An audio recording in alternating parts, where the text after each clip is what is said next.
Hi everyone, welcome to Shyam institute. So మనం daily current అఫైర్స్లో భాగంగా జనవరి 5వ తారీఖు ఉన్నటువంటి కరెంట్ ఈవెంట్స్ ఏమున్నాయో చూద్దాము.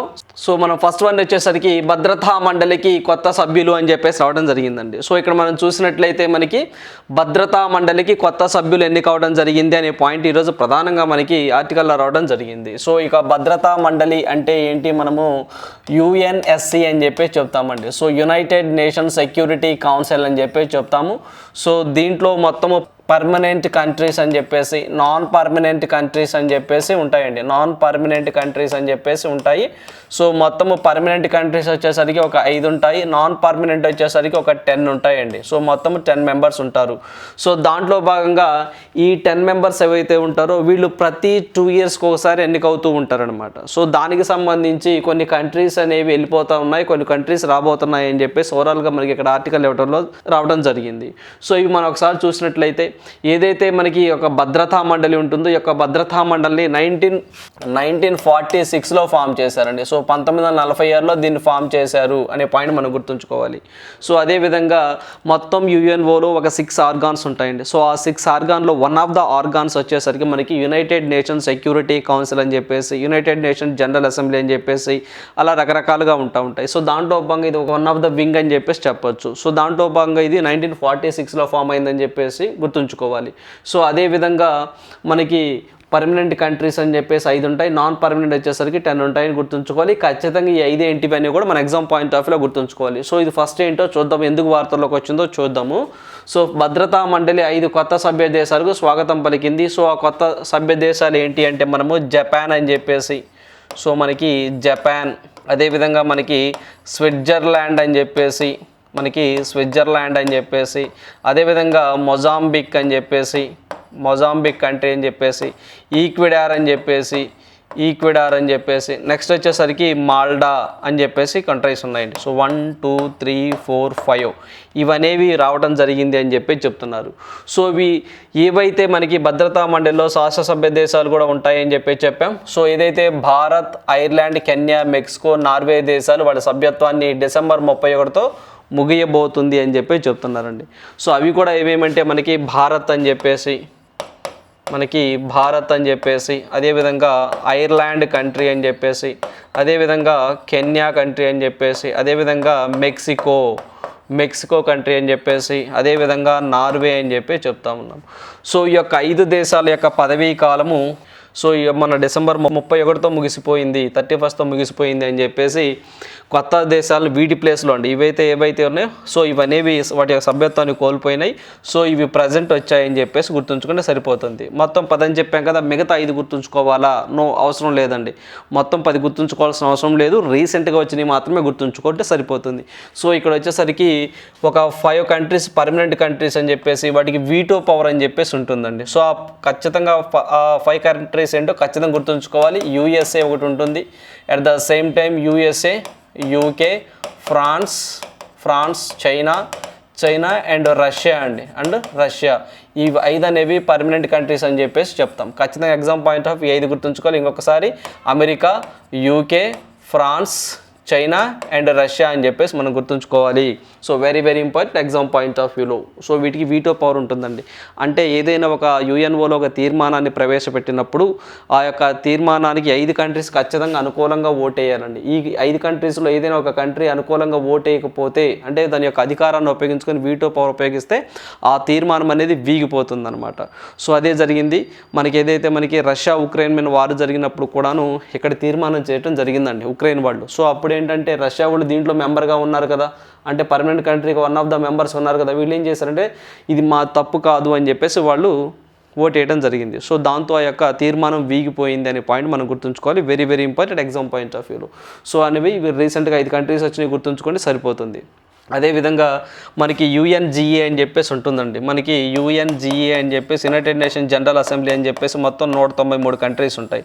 సో ఈ 193 కంట్రీస్లో ప్రతి సంవత్సరం అనేది వీళ్ళకి సభ్యత్వం కల్పిస్తూ ఉంటారండి. ఖచ్చితంగా మనకి ఏదైతే 193 కంట్రీస్ ఉంటాయో ప్రతి 2 సంవత్సరాలకి ఒక్కొక్క కంట్రీకి సభ్యత్వం కల్పిస్తూ ఉంటారు. సో వాళ్ళకి సంబంధించి ఏదైతే మనకి ఉగ్రవాదం కానివ్వండి, ఆయుధ నియంత్రణ పైన కానివ్వండి, లేదా కొత్తగా ఎదురయ్యే సమస్యల గురించి కానివ్వండి, భద్రతా మనలో డిస్కస్ చేసుకుంటూ ఉంటారు. సో వీళ్ళకి కూడా ప్రాతినిధ్యం కల్పిస్తూ ఉంటారు. 193 కంట్రీస్ రొటేషన్ పద్ధతిలో వస్తూ ఉంటాయండి ప్రతి 2 సంవత్సరాలకి. సో ఇప్పుడు జపాన్ అనేది అలా చేపట్టడం ఎన్నోసారి అంటే 12వసారి అండి. సో మనకి 12వసారికి ఎన్నికవడం జరిగింది. స్విట్జర్లాండ్ అనేది దగ్గరగా ఎన్నోసారి సభ్యత్వం తీసుకుంది అని చెప్పేసి అడుగుతారు. ఇది ఫస్ట్ టైం అండి. స్విట్జర్లాండ్ ఒకటి, మొజంబిక్ ఒకటి ఫస్ట్ టైం ఎన్నికవడం జరిగింది. అదేవిధంగా ఈక్వెడార్ వచ్చేసరికి 4th టైం అండి ఇప్పుడు ఎన్నికవటం. సో అదేవిధంగా మాల్టా వచ్చేసరికి ఇది 2వసారి ఎన్నికవటం. సో మన ఇండియా అనేది ఇప్పటివరకు ఎన్నిసార్లు భద్రతా మండలికి ఎన్నికైందంటే 80 టైమ్స్ ఎన్నికైంది. Very important. సో అందువల్ల ఇది వార్తల్లోకి ఉంది, గుర్తుంచుకోవాలండి. సో నెక్స్ట్ వన్ చూద్దాము. నెక్స్ట్ వన్ చూసినట్లయితే ఏదైతే మనకి జార్ఖండ్లో ప్రభుత్వ నిర్ణయంపై భగ్గుమన్న జైనులు అని చెప్పేసి ఈరోజు ప్రధానంగా ఆర్టికల్ రావడం జరిగింది. సో ఏదైతే జైనుకు సంబంధించి ఒక పవిత్రమైన స్థలం ఉంటుందో ఆ యొక్క స్థలాన్ని వీళ్ళు తీర్థయాత్రలో భాగంగా డిక్లేర్ చేయడం జరిగిందండి. సో అందరికీ యాక్సెస్ ఇదే విధంగా అంటే ఒక పర్యాటక ప్రాంతంగా డిక్లేర్ చేశారు. అలా చేయటం వల్ల ఈ జైన మతస్థులు ఏమన్నారంటే ఇది పర్యాటక ప్రాంతం అలా చేయకూడదు, ఇది పవిత్ర స్థలము, ఆ స్థలానికి మీరు ఇలా పర్యాటక ప్రాంతం చేస్తే దాని యొక్క విశిష్టత అనేది దెబ్బతింటుంది, అలా చేయకూడదు అని చెప్పేసి జార్ఖండ్ ప్రభుత్వం మీద యాజిటేషన్ తీసుకురావడం జరిగింది. సో దీనికి సంబంధించి జైనులంతా ముంబైలో ఒక ప్లేసెస్లో ఆజాద్ మైదాన్ అని చెప్పేసి ఉంటుంది, అక్కడ నిరసన తెలిపారు.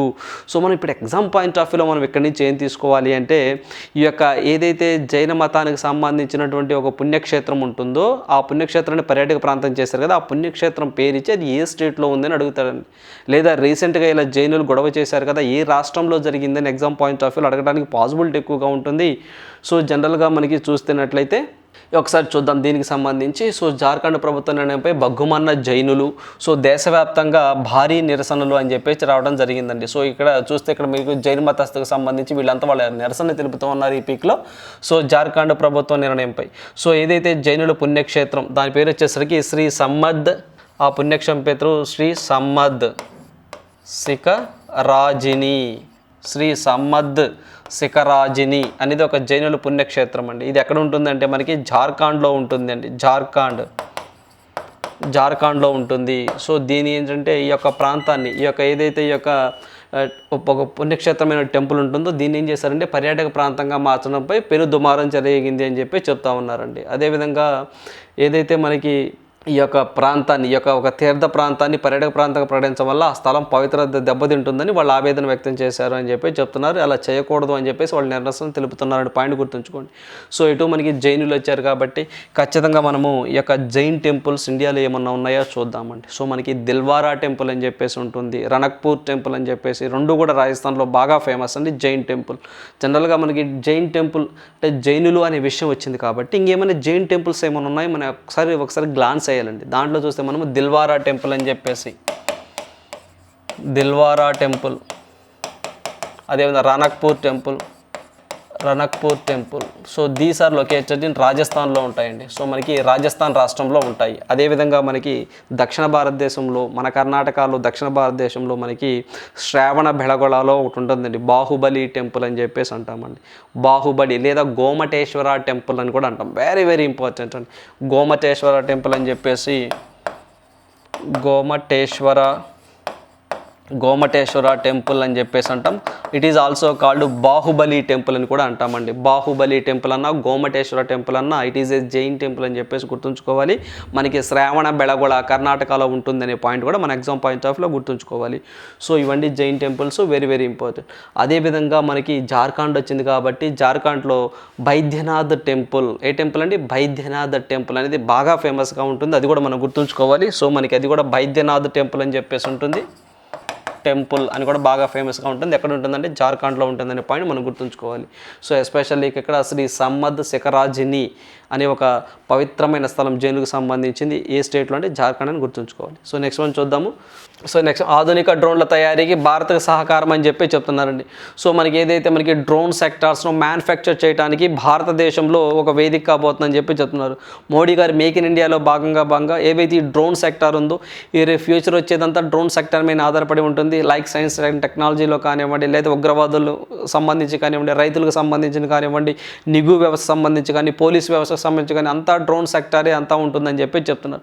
సో దీంట్లో భాగంగా మనకి ఈ అత్యాధునిక అంటే సోఫిస్టికేటెడ్ అని చెప్పేసి అంటారు, దానికి సంబంధించి డ్రోన్స్ని మనకి భారత్లో తయారు చేయబోతున్నారు. భారత్లో కూడా మనకి ఏదైతే మనకి ఫోర్జర్ అనే కంపెనీతో జనరల్ అటామిక్స్ అనే కంపెనీ ఉందండి, అమెరికా వాడిది. వీళ్ళిద్దరు భాగస్వామ్యంతో మన ఇండియాలో తయారు చేయబోతున్నారని చెప్పేసి కాన్సెప్ట్ అండి ఇక్కడ.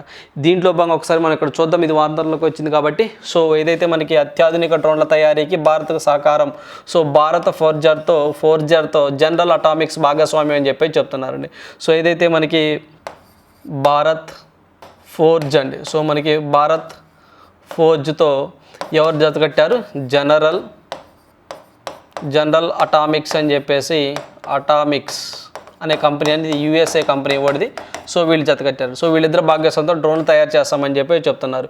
అదేవిధంగా దీనికి సంబంధించి జనరల్ అటామిక్ అనుబంధ సంస్థ కూడా ఇది చేస్తుందని చెప్పేసి చెప్తా ఉన్నారండి. సో దీంట్లో భాగంగా చూస్తే మనము రిమోట్లీ పైలట్ ఎయిర్ క్రాఫ్ట్స్ కానివ్వండి, సబ్ అసెంబుల్స్ కానివ్వండి, అదేవిధంగా డ్రోన్స్కి తయారు చేసే పరికరాలను తయారు చేయడం కానీ ఇవన్నీ మేము ఇక్కడే మ్యానుఫ్యాక్చర్ చేస్తామని చెప్పేసి వీళ్ళ మధ్య ఎంఓయూ కుదిరిందండి. సో ఇది అదేవిధంగా మనకి వెరీ రీసెంట్గా మనము డిసెంబర్ 3వ తారీఖు ఆ టైంలో మనం వీడియో చేయడం జరిగిందండి, డిసెంబర్ 3వ తారీఖున. సో కరెంట్ ఈవెంట్లో భాగంగా మనకు పిఎల్ఐ స్కీమ్ అని చెప్పేసి ఒక స్కీమ్ ఉందండి. సో మనకి పిఎల్ఐ అని చెప్పేసి ప్రొడక్షన్ లింక్డ్ ఇన్సెంటివ్ స్కీమ్ అని చెప్పేసి చెప్తాం. సో పిఎల్ఐ అంటే మనము PLI production linked incentive scheme అని చెప్పేసి ఒక స్కీమ్ ఉంటుందండి. సో అని మనం షార్ట్ ఫామ్లో పిఎల్ఐ అంటాము. పిఎల్ఐ చాలా exam point of view abbreviation అడిగిన సందర్భాలు ఉన్నాయండి. సో మనము ప్రొడక్షన్ లింక్డ్ ఇన్సెంటివ్ స్కీమ్ అని చెప్పేసి ఉంటాము. ఈ స్కీమ్లో భాగంగా కోవిడ్ సిచ్యువేషన్స్లో ఏవైతే చిన్న micro small medium enterprise shut down అయ్యో వీటన్నిటిని మళ్ళీ రీఓపెన్ చేయడానికి కొల్లేటరల్ ఫ్రీ అండి, అంటే కొల్లేటరల్ లేకుండా గవర్నమెంట్ ఆఫ్ ఇండియా కొన్ని వాటికి రుణాలు ఇచ్చినాయి, అదొక కాన్సెప్ట్. సో దీంట్లో భాగంగా ఏదైతే డ్రోన్స్ తయారు చేస్తారో వాళ్ళకి ఈ పథకం కింద, ఈ ప్రొడక్షన్ లింక్డ్ ఇన్సెంటివ్ స్కీమ్ కింద కొన్ని ప్రోత్సాహకాలండి, కొన్ని సబ్సిడీస్ ఇస్తాయి అని మనం లాస్ట్ వీడియోలో చెప్పుకోవడం జరిగిందండి, డిసెంబర్ 3వ తారీఖు వీడియో. ఎవరైనా చూడని వాళ్ళు ఉంటే ఒకసారి ఆ వీడియో చూడండి. దాంట్లో భాగంగా మనం చూసినట్లయితే మొత్తము 120 crores అండి, అంటే 120 కోట్లు అనేది మేము పిఎల్ఐ స్కీమ్కి ఇస్తున్నాము అని చెప్పేసి అంటున్నారు. ఎందుకు ఈ పిఎల్ఐ స్కీమ్ అంటే ఎవరైతే మన ఇండియాలో డ్రోన్స్ తయారు చేస్తారో, అదేవిధంగా డ్రోన్స్ మ్యానుఫ్యాక్చర్ కానివ్వండి, డ్రోన్కి సంబంధించి విడి భాగాలు అంటే ఇండివిజువల్ పార్ట్స్ అని చెప్పేసి అంటాం, వీటి తయారు చేసిన కంపెనీస్కి మేము ప్రోత్సాహకాలు ఇన్సెంటివ్స్ ఇస్తామని చెప్పి చెప్తున్నారండి. అంటే ఒక్కొక్క కంపెనీకి దగ్గరగా మ్యానుఫ్యాక్చర్ చేసే కంపెనీకి 30 కోట్ల వరకు, ఒక్కొక్క కంపెనీకి మ్యాక్సిమం మేము 30 కోట్ల వరకు సబ్సిడీ ఇస్తాము అని చెప్పి చెప్తున్నారు. సో అదేవిధంగా విడి భాగాలు తయారు చేసే కంపెనీస్కి అయితే ఏమో 50 lakhs వరకు మేము సబ్సిడీ ఇస్తాము అని చెప్పేసి మొత్తం దీనికి 120 కోట్లు బడ్జెట్ కేటాయించారు అనే పాయింట్ మనం గుర్తుంచుకోవాలండి. సో ఈ స్కీమ్ కింద ప్రొడక్షన్ లింక్డ్ ఇన్సెంటివ్ స్కీమ్ కింద వీళ్ళు 120 కోట్లు సబ్సిడీ ఇస్తారు. ఒక్కొక్క కంపెనీకి మ్యాక్సిమం 30 కోట్లు ఇస్తాడు. సో విడివిడి కంపెనీలు తయారు చేసేవాడికి ఏదైతే విడివిడి భాగాలు ఉంటాయో వాటిని తయారు చేసేవాడికి 50 lakhs ఇస్తారని పాయింట్ గుర్తుంచుకోవాలి. సో అందువల్ల ఇది వార్తల్లోకి రావడం జరిగిందండి. సో ఎగ్జామ్ పాయింట్ ఆఫ్ వ్యూలో very important. So next one చూద్దాము. చూసినట్టయితే ప్రభుత్వ రంగ బ్యాంకులు దశ తిరిగింది అని చెప్పేసి ఈరోజు ప్రధానంగా మనకి బిజినెస్ కాలంలో రావడం జరిగిందండి. మనకి ఏవైతే పబ్లిక్ సెక్టర్ బ్యాంక్స్ ఉన్నాయో మొత్తం 12 పబ్లిక్ సెక్టర్ బ్యాంక్స్ ఉన్నాయండి అట్ ప్రజెంట్. సో ఈ 12 పబ్లిక్ సెక్టర్ బ్యాంక్ అనేవి దగ్గరగా 2019-20 ఆ టైంలో లాసుల్లో ఉందండి, నష్టాల్లో ఉంది. ఎంత నష్టాల్లో ఉందంటే 25,941 కోట్ల నష్టాల్లో ఉందండి. 25,941 కోట్ల నష్టాల్లో ఉంది.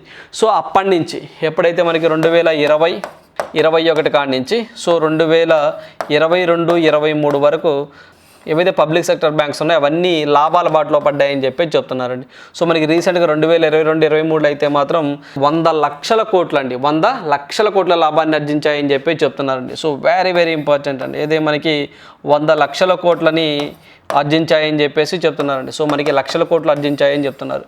ఏదైతే మనకి 2019-20లో కానీ 25,940 కోట్ల లాస్ ఉందండి. సో ఇప్పుడు ఎంత ఉందంటే 100 లక్షల కోట్లు ప్రాఫిట్లో ఉందని చెప్పేసి చెప్తూ ఉన్నారు. అంటే ప్రజెంట్ ఓవరాల్గా ఇవి 12 పబ్లిక్ సెక్టర్ బ్యాంక్స్ అనేవి లాభాలను ఆర్జిస్తున్నాయని చెప్పేసి ఓవరాల్గా చెప్తా ఉన్నారు.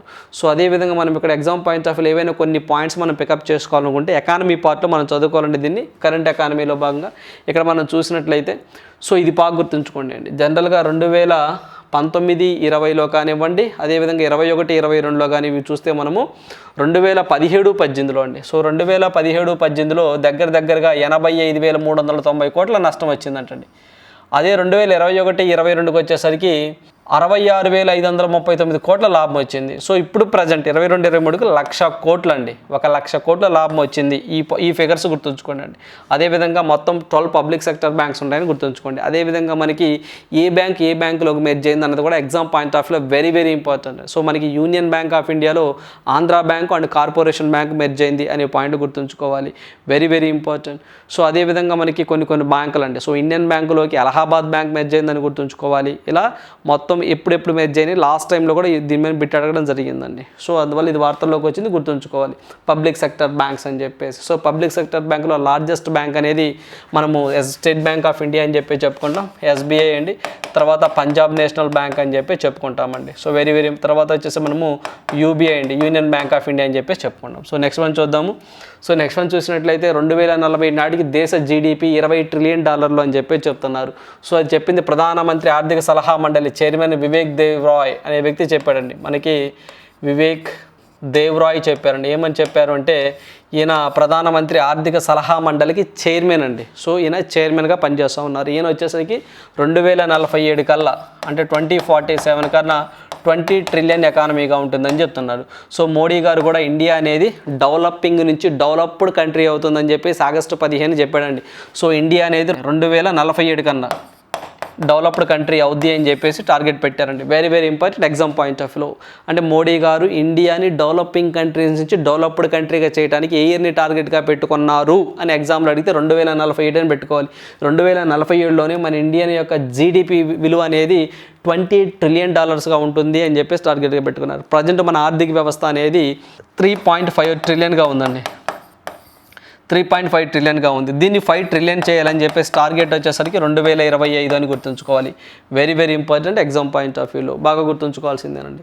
సో మనం ఎగ్జామ్ పాయింట్ ఆఫ్ వ్యూలో బాగా గుర్తుంచుకోవాల్సిన అంశాలు. సో అదేవిధంగా మనము ఎకానమీలో చూసుకోవాల్సిన అంశం. సో నెక్స్ట్ వన్ చూద్దాము. సో నెక్స్ట్ వన్ చూసినట్లయితే నేటి నుంచి భోపాల్లో వాటర్ విజన్ 2047 అని చెప్పి చెప్పడం జరిగిందండి. సో మనకి వాటర్ విజన్ 2047 వాటర్ విజన్ అని చెప్పేసి చెప్తున్నారండి. సో 2047 ఇది కూడా 2047 సో మనకి దేశంలో జనవరులను మరింత సమర్థవంతంగా వినియోగించుకోవడం ఎజెండాగా వాటర్ విజన్ 2047 పేరుతో మధ్యప్రదేశ్లోని భోపాల్లో అన్ని రాష్ట్రాల జలవనరుల శాఖ మంత్రులతో కేంద్ర జలశక్తి శాఖ ఒక కార్యక్రమాన్ని నిర్వహిస్తుందని చెప్తున్నారండి. సో మనకి ఇక్కడ ఏదైతే మనకి కేంద్ర జలశక్తి శాఖ మంత్రి ఎవరు అని చెప్పేసి గజేంద్ర షెకావత్ అని చెప్పేసి తెలుసుకోవాలి. అదేవిధంగా ఇక్కడ ఏదైతే మనకి వాటర్ విజన్ ఉంటుందో, సో మనకి వాటర్ విజన్ 2047 ఉంటుంది. ఇది ఎక్కడ జరగబోతుందంటే మనకి మధ్యప్రదేశ్ అండి, మధ్యప్రదేశ్ భోపాల్ అని చెప్పేసి గుర్తుంచుకోవాలి. వెరీ వెరీ ఇంపార్టెంట్ అండి. సో ఈ యొక్క ఏం మాట్లాడుకుంటారంటే దీని మీద వాతావరణ మార్పులను అధిగమించేలా, అదేవిధంగా నీటి నిల్వలు చేసేలా మౌలిక సదుపాయాలను కల్పించుకోవడం, అదేవిధంగా భూగర్భ జలాల గురించి డిస్కస్ చేసుకోవడం, అంటే వాటర్ని కన్జర్వేషన్ చేయడం, వాటర్ని ఎలా ఉపయోగించుకోవాలి ఏంటి, వాటర్ జాగ్రత్తగా తీసుకోవాల్సిన సంరక్షణలు ఏంటి అని చెప్పేసి ఈ యొక్క మీటింగ్లో డిస్కస్ చేసుకుంటూ ఉంటారండి. సో ఈ యొక్క మీటింగ్ ఏదైతే మనకి వాటర్ విజన్ 2047 అంటే 2047 ఈ యొక్క విజన్లో భాగంగా ప్రతి ఒక్క వ్యక్తికి మనకి త్రాగునీరు అందించడం, అంటే వాటర్ యాక్సెసిబిలిటీ కల్పించాలి అనే ఉద్దేశంతో దీని యొక్క ప్రోగ్రామ్ని కండక్ట్ చేస్తున్నారు. ఇది ఎక్కడ చేస్తున్నారంటే మనకి మధ్యప్రదేశ్ భోపాల్ అని చెప్పేసి గుర్తుంచుకోవాలి. అదే రీసెంట్గా మనకి నోయిడా ఉత్తరప్రదేశ్లో కూడా వాటర్ వీక్ అని చెప్పి ఒక సదస్సు జరిగిందండి. సో ఖచ్చితంగా ఇలాంటి చదివినప్పుడు పాత బ్యాక్గ్రౌండ్ కూడా మనకు కొంత తెలిసి ఉండాలండి. కరెంట్ అఫైర్స్ చదువుతున్నప్పుడే ఇంకా ఎక్కడో ఈ వాటర్ అనగానే వాటర్కి ప్రీవియస్ ఏమైనా సదస్సులు జరిగాయి ఖచ్చితంగా మనం గుర్తుంచుకోవాలి.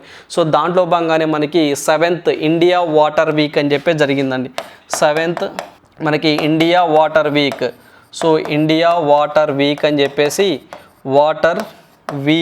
చెప్పేసి జరిగిందండి. నోయిడా ఉత్తరప్రదేశ్లో జరిగిందండి. That is very very important exam point of వ్యూలో మనం బాగా గుర్తుంచుకోవాలండి. 7th India water week Noida ఉత్తరప్రదేశ్లో జరిగింది అనే పాయింట్ గుర్తుంచుకోవాలి. అదేవిధంగా నేషనల్ వాటర్ అవార్డ్స్ అని చెప్పేసి ఇవ్వడం జరిగిందండి. సో మనకి అదేవిధంగా మనకి నేషనల్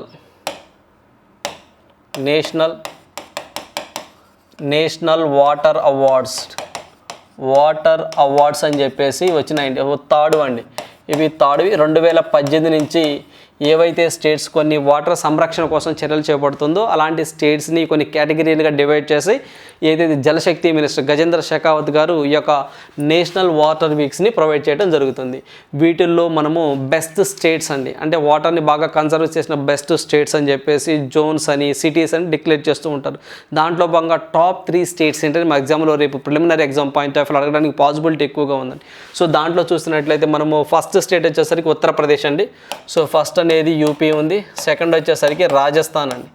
సో మనకి రాజస్థాన్ అనేది సెకండ్ ప్లేస్లో ఉంది. అదేవిధంగా థర్డ్ చూస్తే మనము తమిళనాడు అండి. సో మనకి తమిళనాడు అనేవి 3 అనేవి వాటర్ కన్జర్వేషన్లో టాప్ స్టేట్స్ అని గుర్తుంచుకోవాలి. నేషనల్ వాటర్ అవార్డ్స్లో భాగంగా ఉత్తరప్రదేశ్, రాజస్థాన్, తమిళనాడుకి టాప్ 3 ప్లేసెస్ వచ్చి గుర్తుంచుకోవాలి. అదేవిధంగా మనము సౌత్ జోన్లో చూసుకుంటేనండి, మన సౌత్ జోన్లో చూసుకుంటే మనము ఫస్ట్ డిస్టిక్ పరంగా చూసుకుంటే ఎస్పెషల్లీ మన సౌత్ జోన్లో చూసుకుంటే ఫస్ట్ ప్లేసు తిరువనంతపురం అండి. మనము తిరువనంతపురం అని చెప్పేసి కేరళలో ఉంటుందండి, అది ఫస్ట్. నెక్స్ట్ వచ్చేసరికి కడప అండి. కడప అంటే మన ఆంధ్రప్రదేశ్ అండి, కడప జిల్లా, ఇది సెకండ్ ప్లేస్లో ఉంది. Very very important exam point of వ్యూలో. సో సౌత్ జోన్లో అంటే మనకి స్టేట్స్ అని చెప్పేసి డివైడ్ చేస్తారు. North zone, south east zone అని చెప్పేసి, నార్త్ ఈస్ట్ జోన్ అని చెప్పేసి అంటే గవర్నమెంట్ ఆఫ్ ఇండియా కొన్ని సెగ్మెంట్ చేసిందండి, కొన్ని గ్రేడ్స్ ఇచ్చింది. దాంట్లో భాగంగా బెస్ట్ స్టేట్స్ అయితే మాత్రం ఈ 3 చదువుకోవాల్సిందే ఏంటి, ఉత్తరప్రదేశ్, రాజస్థాన్, తమిళనాడు. అదేవిధంగా సౌత్ జోన్లో బెస్ట్ డిస్టిక్ అయితే ఫస్ట్ తిరువనంతపురం, కేరళ అండి. సెకండ్ వచ్చేసరికి కడప, ఆంధ్రప్రదేశ్ అని గుర్తుంచుకోవాలి. Very very important. అది మొత్తం ఇక్కడ మనం 3 పాయింట్స్ కవర్ చేసాం, 3 ఇష్యూస్ కవర్ చేసాం. ఒకటి వచ్చేసరికి ఏదైతే 7th India water week awareness program అని చెప్పి నోయిడా, ఉత్తరప్రదేశ్లో జరిగింది. ఇంకొకటి 3rd నేషనల్ వాటర్ అవార్డ్స్ అని చెప్పింది. ఇంకొకటి వాటర్ విజన్ 2047. ఖచ్చితంగా ఈ వాటర్ గురించి రేపు ప్రిలిమ్స్లో కానీ మెయిన్స్లో కానీ ఒక బిట్ ఖచ్చితంగా రావడానికి పాసిబిలిటీ ఉంటుందండి. నెక్స్ట్ వన్ చూద్దాం. సో నెక్స్ట్ వన్ చూసినట్లయితే మనము గ్రీన్ హైడ్రోజన్ మిషన్కు 19,744 కోట్లు అని చెప్పేసి రావడం జరిగిందండి. సో రేపు వచ్చేదంతా మనకి గ్రీన్ హైడ్రోజనే మొత్తం ఫ్యూచర్లో అని చెప్పేసి చెప్తున్నారు. సో దేశంలోనే కర్బన ఉద్గారాలను తగ్గించడానికి గ్రీన్ హైడ్రోజన్ మిషన్ను ప్రోత్సహిస్తుంది కేంద్ర ప్రభుత్వం. సో ఈ ఏడాదికి గాను 19,744 కోట్ల రూపాయలు దీన్ని కేటాయిస్తున్నామని చెప్పి చెప్తా ఉన్నారండి. సో అదేవిధంగా మనకి ఏదైతే కేంద్ర సమాచార శాఖ మంత్రి ఉన్నారో అనురాగ్ సింగ్ ఠాకూర్, అతను ఈ యొక్క వెల్లడించారు అని చెప్పి చెప్తున్నారు. అదేవిధంగా ఈ యొక్క నేషనల్ గ్రీన్ హైడ్రోజన్ మిషన్ ద్వారా 2030 నాటికి 8 లక్షల కోట్ల పెట్టుబడులు అండి. సో 2030 నాటికి 8 లక్షల కోట్ల పెట్టుబడులు, అదేవిధంగా 6 లక్షల పైగా ఉద్యోగాలు, అదేవిధంగా 6 లక్షల ఉద్యోగాలు వస్తాయని చెప్పేసి చెప్తా ఉన్నారండి. సో అదేవిధంగా వెరీ వెరీ ఇంపార్టెంట్ అండి, వచ్చే 5 ఏళ్లలో 50 లక్షల టన్నుల చొప్పున గ్రీన్ హైడ్రోజన్ని మేము ఉత్పత్తి చేస్తామని చెప్పి చెప్తా ఉన్నారు. So very very important exam point of వ్యూలో అండి. ఖచ్చితంగా మనం గుర్తుంచుకోవాల్సింది గ్రీన్ హైడ్రోజన్ మిషన్లో భాగంగా గవర్నమెంట్ ఆఫ్ ఇండియా ఈ యొక్క సంవత్సరానికి సంబంధించి మొత్తం ఎంత కేటాయించింది అని ఎగ్జామ్లో అడుగుతాడండి. మనం 19,744 కోట్లని గుర్తుంచుకోవాలి. దీంట్లో భాగంగా మనకి మొత్తం 2030 నాటికి 8 లక్షల కోట్ల పెట్టుబడులు వస్తాయి, ఇన్వెస్ట్మెంట్స్ వస్తాయి అని చెప్పి చెప్తున్నారు. ఎన్ని ఉద్యోగాలు కల్పిస్తారంటే 6 లక్షల ఉద్యోగాలు వస్తాయని చెప్పేసి ఆయన స్టేట్మెంట్ ఇవ్వడం జరిగింది. రాబోయే 5 సంవత్సరాల్లో 50 లక్షల టన్నుల హైడ్రోజన్కి సంబంధించి మేము ఉత్పత్తి చేస్తామని చెప్పి చెప్తున్నాను. అంటే గ్రీన్ హైడ్రోజన్ ఉత్పత్తి చేస్తాము అని చెప్పేసి మినిస్ట్రీ గారు స్టేట్మెంట్ ఇవ్వడం జరిగింది. సో మనం ఎగ్జామ్ పాయింట్ ఆఫ్ వ్యూ ఇది కూడా గుర్తుంచుకోవాల్సిన అంశాలండి, వెరీ వెరీ ఇంపార్టెంట్, గుర్తుంచుకోవాలండి. సో నెక్స్ట్ మనం చూస్తే మనము 2030 కల్లా అండి, సో 2030 కల్లా మనము మొత్తం 17 గోల్స్, సస్టైనబుల్ డెవలప్మెంట్ గోల్స్ ఉన్నాయి, వాటిని అచీవ్ చేయాలని చెప్పేసి కూడా టార్గెట్ పెట్టుకున్నామండి. సో దీంట్లో భాగంగానే మనము ఏదైతే మనకి బొగ్గు నుంచి ఇలాంటి వాటి నుంచి కాకుండా పవర్ని మనము రెన్యూబుల్ సోర్సెస్ నుంచి, వాటర్ నుంచి, విండ్ నుంచి, హైడ్రోజన్ నుంచి తీసుకోవాలని గవర్నమెంట్ ఆఫ్ ఇండియా టార్గెట్ పెట్టుకుంది. అదేవిధంగా 2070 కల్లా నెట్ జీరో ఎమిషన్స్ అండి, అంటే 0 ఉద్గారాలు అంటాము. సో దాన్ని సాధించాలని చెప్పేసి కూడా మనకి గవర్నమెంట్ ఆఫ్ ఇండియా టార్గెట్గా పెట్టుకుంది. సో ఆ విషయాలు కూడా మనం గుర్తుంచుకోవాలండి. సో ఇవన్నీ ఈరోజు important current events. So thank you, all the best.